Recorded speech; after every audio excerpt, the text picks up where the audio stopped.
আজিৰে পৰা অসমৰ আন বিভিন্ন জিলাৰ লগতে গোলাঘাট জিলাৰ শিক্ষানুষ্ঠানসমূহত অনুষ্ঠিত হৈছে দ্বিতীয় পৰ্যায়ৰ গুণোৎসৱ।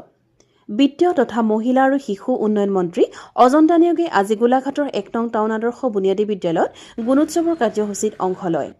১০০ বছৰ গৰকা ঐতিহ্যমণ্ডিত বুনিয়াদী বিদ্যালয়খনৰ যাতে সকলো দিশতে গুণগত মানদণ্ড অধিক উন্নত হয় সেই কামনা কৰি ছাত্ৰ ছাত্ৰীৰ লগত মন্ত্ৰীগৰাকীয়ে মত বিনিময় কৰে। আৰু সেই শিক্ষা হ'ব লাগিব কোৱালিটি এডুকেশ্যন, গুণগত শিক্ষাহে আচলতে আমাৰ সমাজখনক শক্তিশালী কৰে।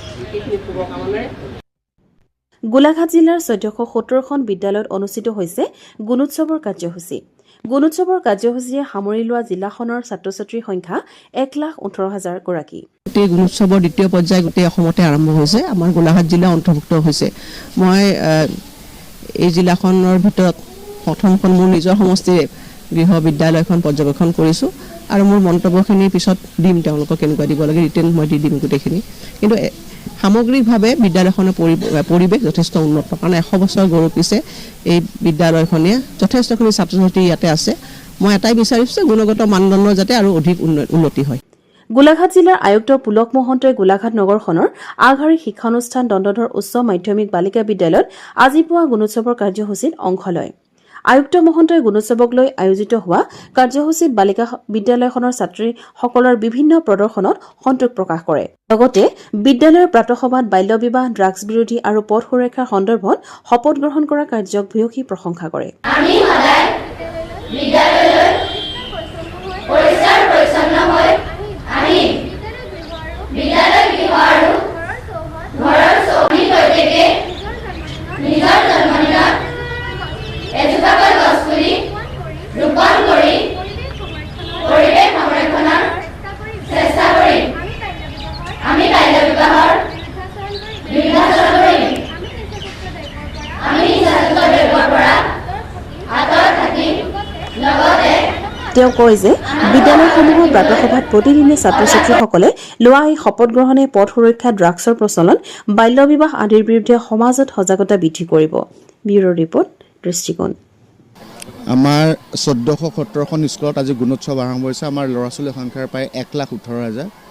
আজি আপোনালোকে দেখিলে দণ্ডধৰ উচ্চ মাধ্যমিক বালিকা বিদ্যালয় প্ৰাতঃসভাত থাকিলে এখন অত্যন্ত সুন্দৰ প্ৰাতঃসভা হৈছে আৰু মই আশা কৰিছোঁ আমাৰ গোলাঘাট জিলাৰ প্ৰতিখন স্কুলত এনেকুৱা সুন্দৰ প্ৰাতঃসভা হ'ব, কাৰণ আমাৰ গোলাঘাট জিলাখন অত্যন্ত মৰমৰ আমাৰ আৰু ইয়াত স্কুলৰ শিক্ষাৰ মানদণ্ড যথেষ্ট উন্নত। ইয়াতে গতিকে আমি আশা কৰিছোঁ আজি আমি যেনেকৈ দেখিলোঁ, লোকগীত দেখিলোঁ, কবিতা আবৃত্তি দেখিলোঁ, আটাইতকৈ ভাল লগা কথা হ'ল যে এখন ধুনীয়া অসমীয়া মিডিয়ামৰ স্কুলৰ ছোৱালী এগৰাকী ছাত্ৰীক শুদ্ধ উচ্চাৰণে ধুনীয়াকৈ ইংৰাজীত তেওঁলোকে ভাষণ দিব পাৰিছে।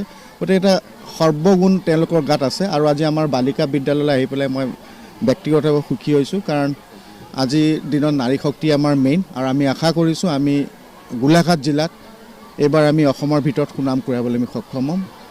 আমাৰ শিক্ষক শিক্ষয়িত্ৰী, শিক্ষাগুৰু সকলো ছাত্ৰ ছাত্ৰীসকলক মোৰ ফালৰ পৰা শুভকামনা জনাইছোঁ।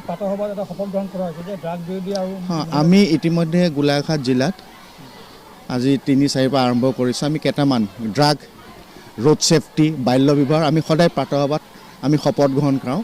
১৪৭০খন স্কুলত ১৪৭০ শপত গ্ৰহণ প্ৰতিদিনে হয়। আমাৰ যদি সৰু ল'ৰা ছোৱালীয়ে কয় মাক দেউতাক যে দেউতা মা তোমালোকে বাইক চলাওঁতে হেলমেট পিন্ধিবা, তাতকৈ ডাঙৰ নাই আৰু হিচাপে আমাৰ কমি আছে। আমি খুব ভাল লাভ পাইছোঁ। বাল্য বিবাহ আমাৰ কমি গ'ল, ড্ৰাগ আমি আসক্ত মুক্তি কৰিব পাৰোঁ। গতিকে আমি এখেতসকল আমাৰ ভৱিষ্যত নাগৰিক, আমি তেখেতসকলৰ আমি সহায় লৈছোঁ আৰু গুণোৎসৱতো এইবাৰ আমি প্ৰশাসনে এটা আমি গানো মুকলি কৰিছোঁ।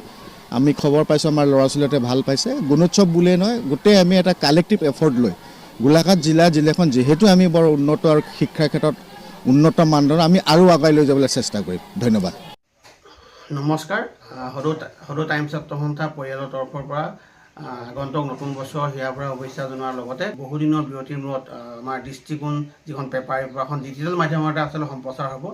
আমি এই ডিজিটেল আমাৰ যিখন দৃষ্টিকোণৰ পেপাৰখনৰ লগত জড়িত যিসকল ব্যক্তি, সেই পৰিয়ালটোক আমি টাইমছ ছাত্ৰ সন্থাৰ পৰা শুভকামনা জনাইছোঁ আৰু আগন্তুক দিনত গোলাঘাট জিলাৰ লগতে অসমবাসী যাতে এই আমাৰ ডিজিটেল মাধ্যমৰ দ্বাৰা যি আচলতে দৃষ্টিকোণ পেপাৰখন আচলতে সম্প্ৰচাৰ হ'ব, সকলো ৰাইজে তেওঁলোকৰ সঁহাৰি জনায়।